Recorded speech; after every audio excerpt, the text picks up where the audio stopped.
سلامونه نیکې هیلې او پیرزوینې مو ومنئ قدرمنو اورېدونکو په دې هیله چې روغ جوړ خوښ او خوشحاله به اوسئ.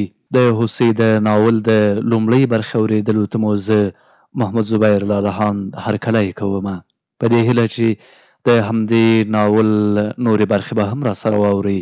مامور سهار به چې کله کلي ته راغی موږ ته به یې د ښار کیسې کولې. ده ویل نوی مامور شوی وم، د ورځپاڼې لپاره به مې هره ورځ د خپرولو وړ مواد تیارول. تل به مې د کار په ځای کې په خپل میز سر ټیټ کړی و. څه به مې لیکل؟ یوه ورځ د کار په خونه کې سخت مصروف وم چې د دفتر ملازم راغلی. ویل مامور صاحب څوک دې غواړي؟ خوله مې له نسوارو ډکه وه. په لیکنه بوخت وم. سر مې راجګ کړو چې وړاندې په دروازه کې یوه جینۍ راننوتله. ښکلې جینۍ په ښکلې دریشي کې را روانه وه. زر مې نسوار تو کړ. له میز نه ورپاڅېدم او د هغې مخې ته ورغلم چې نږدې راغله او سترګې مې پرې ولګېدې. ښایست او ښکلا ته یې هک پک پاتې شوم. حیران شوم چې دا ښکلې او فیشني پیغله او سهاره ته؟ زه د کلي سړی او دا د ښار ښاپېرۍ. ما وې دا به څوک وي؟ مخامخ ور روان وم. ویلې مامور سهار تاسې یاست؟ ما وې هو بیبي زه یم، راځه مهرباني وکړه راځه. هغې راته سترګو ته کتل. وی ویل مننه سهار صاحب، ښه شو چې دا ستا کارځای مې وموند. زه لا شکمن وم. ما ویل لکه چې کومه جاسوسه یې درپسې کړې ده. خدای دې خیر پېښ کړي. کومه ګناه خطا رانه شوې نه وي. نور څه خو نه وو، صرف ځینې لیکنې مې داسې کړې وې چې پر نظام د انتقاد بوی ترې پورته کېده او هم مې په یوه نیمه لیکنه کې د وخت له ناخوالو نه سر ټکاوه. اگر چې ډېرو به د رژیم په خلاف ځینې مقالې او تنزیه لیکنې په اخبارونو کې خپرولې، خو په زړه کې مې ډېر څه تېرېدل. هغه زما د میز تر څنګ په څوکۍ کښېناسته. د سترګو لاندې مې وڅارله. ما وې له کومه خپلوانه او شناخته ده او که څنګه؟ د شعبې خدمتګار ته مې وویل والکه چنارګله، ها دا پیسې واخله چای راوړه، له دوکانه در سره شیرپیره هم راوړه. زه خپل میز ته کښېناستم. جینۍ ته مې په احتیاط او ادب سره مخ ور واړاوه. ورته ومې ویل بښنه غواړم که خپل ځان راته راوپېژنې. هغه مسکۍ شوه. سرې نرۍ شونډې بیرته کړې. تورې اوږدې سترګې یې راواړولې. ویې ویل زما نوم هوسۍ دی. د ادبیاتو د پوهنځي د 4م کال محصله یم. خپل اوربل یې په چپه خوا راتاو کړ. سترګې مړې غوندې پورته راواړولې. ویې ویل له پخوا نه راسره دا هیله وه چې له تاسې سره له نږدې نه وګورم. د ژوندون په مجله کې مې یوه ورځ ستا یوه مقاله لوستلې وه. ټولو پرې ښې تبصرې کولې. ستا راډیو داستانونه هر چا اورېدلي دي. ما هم د هرې جمعې په شپه ستا راډیویي داستانونه اورېدلي او تعقیب کړي دي. غوښتل مې چې یو ځل دې له نږدې نه وګورم. سهار صاحب له ډېره وخته راهیسې ستاسې راډیویي داستانونه د جمعې په شپه اورم. ستاسې لیکنې لنډې کیسې او مقالې مې هم لوستې دي. څو وارې مې له ځان سره پرېکړه کړې ده چې تاسې له نږدې نه ووینم. له ښه مرغه چې دا نن مې ستاسې سره د لیدو نصیب وشو. له ډېرو پوښتنو وروسته مې دلته پیدا کړې. ما وې هو ولا څه وکړو، وظیفه ده. سبا یې راځو، ټوله ورځ بس همدا کار دی. په دې میز مې سر ټیټ وي. آن چې مازدیګر شي بیا کور ته روان شم. په دې وخت کې د شعبې خدمتګار چای راوړ. ما د چایو پیاله ډکه کړه او د هغې مخې ته مې پر میز ورته کېښوده. د چای څښلو هیله مې ترې وکړه. ویل مننه. ما هم د چای پیاله ځان ته ډکه کړه.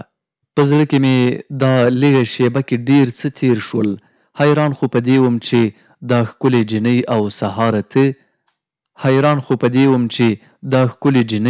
او سهاره ته نسوارپک. بیا مې چې فکر وکاوه ما وې خو خیالي لیدو ته دې راغلې ده، نو ته اوس څه زړه ښکته پورته کوې؟ بیا مې زړه رالوی کړ او داسې پوښتنه مې ترې وکړه بښنه غواړم که تاسې ځان راته راوپېژنئ او هم راته ووایئ چې اصلي مطلب دې څه دی؟ ویلې مخکې مې درته وویل چې زما نوم هوسۍ ده، د کابل پوهنتون د ادبیاتو پوهنځي کې د 4م کال محصله یم.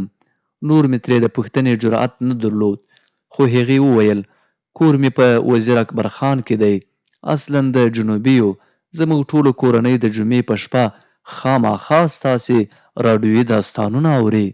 هغې د چای نه غړپ وکړ. زه ورته ښه په ځیر شوم، خو دا راستي چې په غړۍ کې اوبه ښکارېدې. زه له وړکتوبه شرمېندوکی وم، ښځو ته مې نه شوی کتلی، خو بیا مې زړه رالوی کړ. په غټو او رڼو مې ورته وکتل. هغې چې سترګې راواړولې ما وې ګڼې زړه یې رانه ویست، څه بل شان ښایست رابور کړی و. په مرۍ کې مې لاړې وچې شوې، هغه هم راباندې پوه شوه. ما چې بیا ور وکتل هغې زما په سترګو کې خپلې سترګې خښې کړې. زه وشرمېدم، د هغې د سترګو جنګ کې پاتې راغلم. یوه شېبه موږ دواړه غلي پاتې شو. په زړه کې مې تېر شول. ما وې هسې نه چې در باندې پوه شي او شکایت درنه وکړي. هغې وویل بښنه غواړم چې له کاره دې ونه باسم. له خپلې پیالې ګوټ وکړ. په شوبه کې هرې المارۍ ته یو ځل ورو کتل، بیا یې زما میز او ما ته په ځیر ځیر کاته. ما غوښتل چې 2مه پیاله چای ور واچوم. ویلې بس دی، سهار صاحب ډېره مننه، اوس همدومره. لږ څه پیژندګلوي مو سره وشوه. سبا ته که وخت ولرې کوم ځای به سره وعده کېږدو. غواړم پوره در سره وپېژنم. څنګه؟ ډېره ښه ده بیبي. سبا ته به زه په 4 بجو درته لاندې د مطبعې مخې ته ولاړ یم. که دې غوښتل او وخت دې درلود سره وبه ګورو. ویلې سمه ده، اوس به ستا په اجازت سره درنه رخصت شم. ما وې ښه ده، مهرباني وکړه. زه ورسره ان تر دروازې لاړم. مخې راستون کړو. ویې ویل بس نور مه راځه، ډېر تشکر. د میلمه پالنې نه دې ویې خندل. د مینې ډکه خندا یې وکړه. ما هم ورسره خوله جینګه کړه. خدای پاماني مې ورسره وکړه او لاړه. بیرته چې راستون شوم د سر ویښتان مې نیغ ودرېدل. دستي مې یوه ټونګنه سوار خولې ته واچاو. په فکر کې ډوب لاړم. ما وې ښه د کونډې زویه، یو فقیر ملنګ لیکوال بغیر له دې ماموریته نور هیڅ نه لري. په کلي کې د یو زوړ کور او زړه بوډۍ مور در پاتې ده. غریبۍ خو له وړکتوبه د هر شي له جرأته ویستلی یې. د خوارې کونډې زویه، خپله روټۍ ژویه. په منډه له میزه پورته شوم او په دیوال پورې ځوړندې هندارې ته ودرېدم. په خپلو ویښتانو مې ګوتې متې ووهلې. څه تمه مې ځان ته پیدا شوه. زړه کې مې وویل سهاره له چا نه کم نه یې، خو په جیب کې د قران نه بودیږي. بیا مې څو ګامه په کوټه کې واخیستل. سګرېټ مې ولګاوه. هغه مې فکر ته راغله نوم مې هوسۍ دی، د ادبیاتو د پوهنځي محصله یم. چې دا د کافر لور څومره ښکلې ده. سرې نرۍ شونډې، سپین غاښونه، تورې اوږدې سترګې، دنګه ونه، صراحي غاړه، تورې اوږدې زلفې. یا ربه چې څومره ښایست دې ورکړی دی. بیا میز ته کېناستم. له ځان سره مې وویل د چونچڼې زړه دې دی، دا څه کوي؟ غریب سړی او برګې سپی، پردۍ جنۍ پسې دې زړه لاړ. ما به هره غرمه د ډوډۍ په سر له خپلو همکارانو سره ټوکې ټکالې کولې، خو په دې غرمه مې سپږه مړه وه. انډیوالانو راته وویل سهاره نن غلی یې، ټوکې نه کوې، څنګه چیرته یې؟ ما ځان ترېنه تېراوه. مازدیګر چې کور ته لاړم د ډوډۍ تیاری او دیګ میګ مې له لاسه نه کېده. بس همدا به مې په فکر کې راکوزېدله. هلکه سهاره دا جنۍ در سره څه لري؟ استخباراتو وظیفه ورکړې ده او که څنګه؟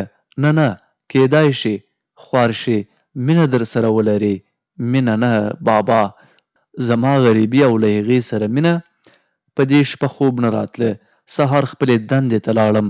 په دې فکر وم چې هغه په 4 بجو راځي او ستا په جیب کې غیران نشته. له یوه مامور نه مې 100 روپۍ پور کړې. ما ویل نه ویل کېږي چې د ضرورت په وخت کې ورته خجالت نشم او په دې ورځ مې باید نیمګړی داستان راډیو ته پوره کړی وای، خو فکر او قلم مې ودرېدل.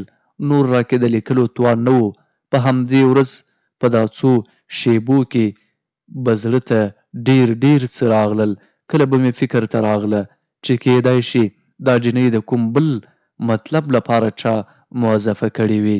بیا به مې وویل سهاره تو نو څه کوم لوړ مقام لرې یا د حکومت ضد سړی یې، ته څه شی یې چې دا نه یې نو څه بدل فکرونه کوې. د هوسۍ د ناول قدرمنو اوریدونکو د همدې ناول لومړۍ برخه په همدې ځای پای ته رسیږي. تر بیا چې ستاسو حضور ته راځم او دوهمه برخه درته وړاندې کوم، ښې چارې